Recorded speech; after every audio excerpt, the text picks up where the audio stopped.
Hey, what's going on, everybody? It's Wilhelm Screaming. Welcome back to another day in Destiny 2 for some more Destiny 2 news and Witch Queen Season of Plunder intel. And today, we finally got the first Grandmaster available this season. It is the GLASSWAY, everybody's favorite strike. This was the one that gave me nightmares last year, but it's a little bit different now, but there's still some glitches and a couple of cheeses that you can use that'll make the whole thing a lot easier, and you're definitely going to want to take advantage of farming it this week, even if you're not trying to go for the Grandmaster, maybe go for your Conqueror seal, because it's double loot week. So even farming this at the lower level difficulties is going to be really worth it. This week's weapon, if you can do it on the lower level difficulties, or if you can do it on the Grandmaster difficulty, you will get the Adept version of the DFA hand cannon. Pretty good hand cannon. I'm not sure how it plays in with the meta. It was always sort of more of a PvP weapon, but I always enjoyed using it. Maybe it's still good now. You guys can test it out. Maybe if you do and you get one, talk about it in the comments. Tell me what you thought of it.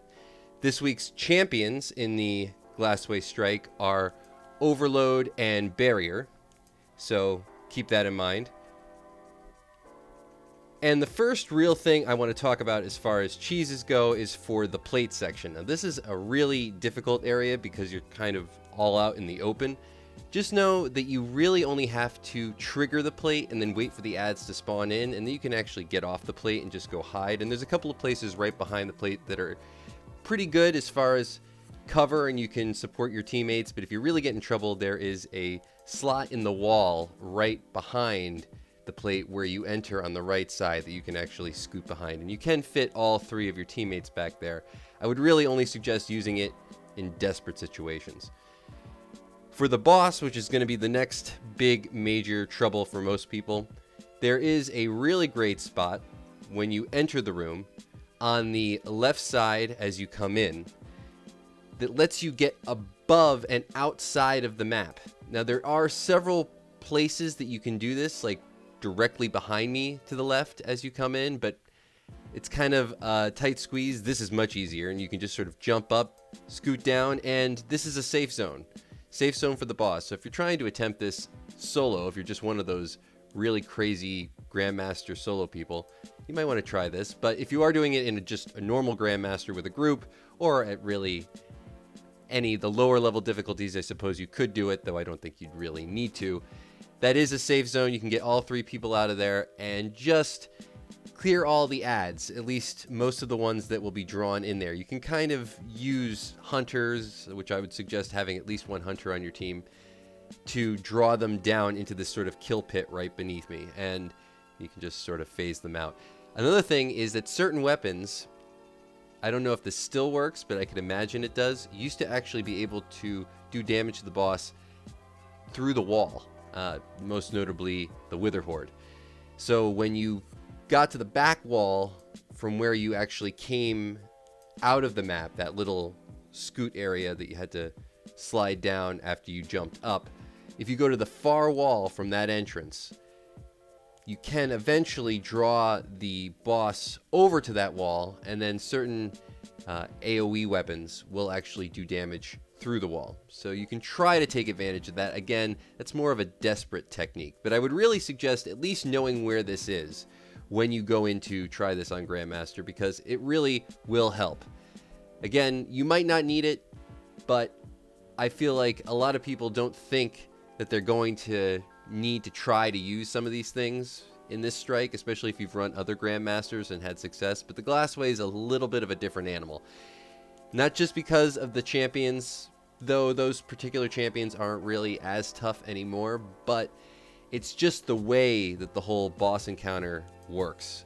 You're really in the open other than on the left or on the right, but once you get crowded in there, if you get overrun in those spaces, it's over.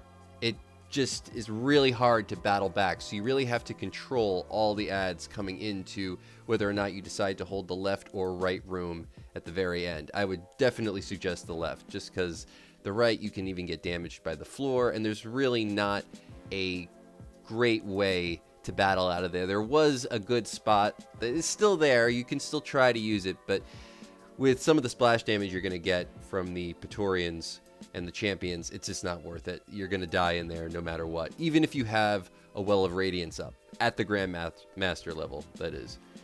Remember, to actually do the Grandmaster, you have to be at least 1595 to even be able to have access to it. So, like I said, if you are not running the Grandmaster this week, this really is still a good opportunity to farm out a lot of loot, just because the Glassway is a really long strike, so you can even get 100k at the heroic level difficulty, but beyond that, just the double loot.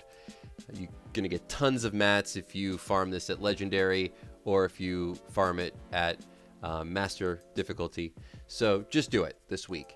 It actually might be a better farm for materials to just do it at master or legendary, to be honest, because at Grandmaster the runs are going to be slow. Only really if you're going for your Conqueror Seal or the Adept version of the DFA is it really worth doing at Grandmaster.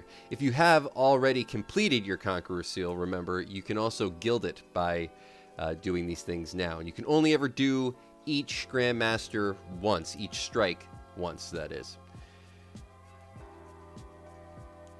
So thanks so much for watching all the way till this point in the video.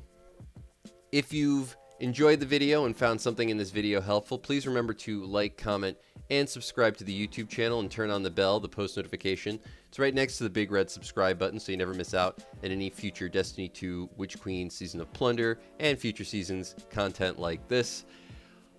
Also remember that any of those things I just mentioned, as well as following me on Instagram or Twitter, will enter you into any future giveaways on this YouTube channel.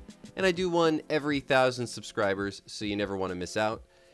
We usually do a seasonal pass giveaway, if that's something, or a future DLC giveaway, if it's something you're missing, whatever it is you're missing. I know a lot of people are probably thinking about Nightfall now, so if you're interested in that, you haven't already bought it, those are going to be given away at the next giveaway. And remember also, if you've made it this far, you can leave a hashtag GLASSWAY in the comment section down below. That'll give you another entry in the next giveaway for this video. And remember, I do those secret hashtags at the end of every video. So if you haven't done this on a previous piece of content on this channel, you can always go back, check out another video, and of course, do it again. Also, remember to leave a comment if you do try the DFA hand cannon and enjoyed it as far as how it works in the meta currently. I don't know what roles you're actually able to get for it now, but maybe you can tell me. If you make that comment, I'll also give you another entry into the next giveaway for this video. But as always, once more, I am Wilhelm Scream, and of course, we will see you next time. Thanks so much for watching. Little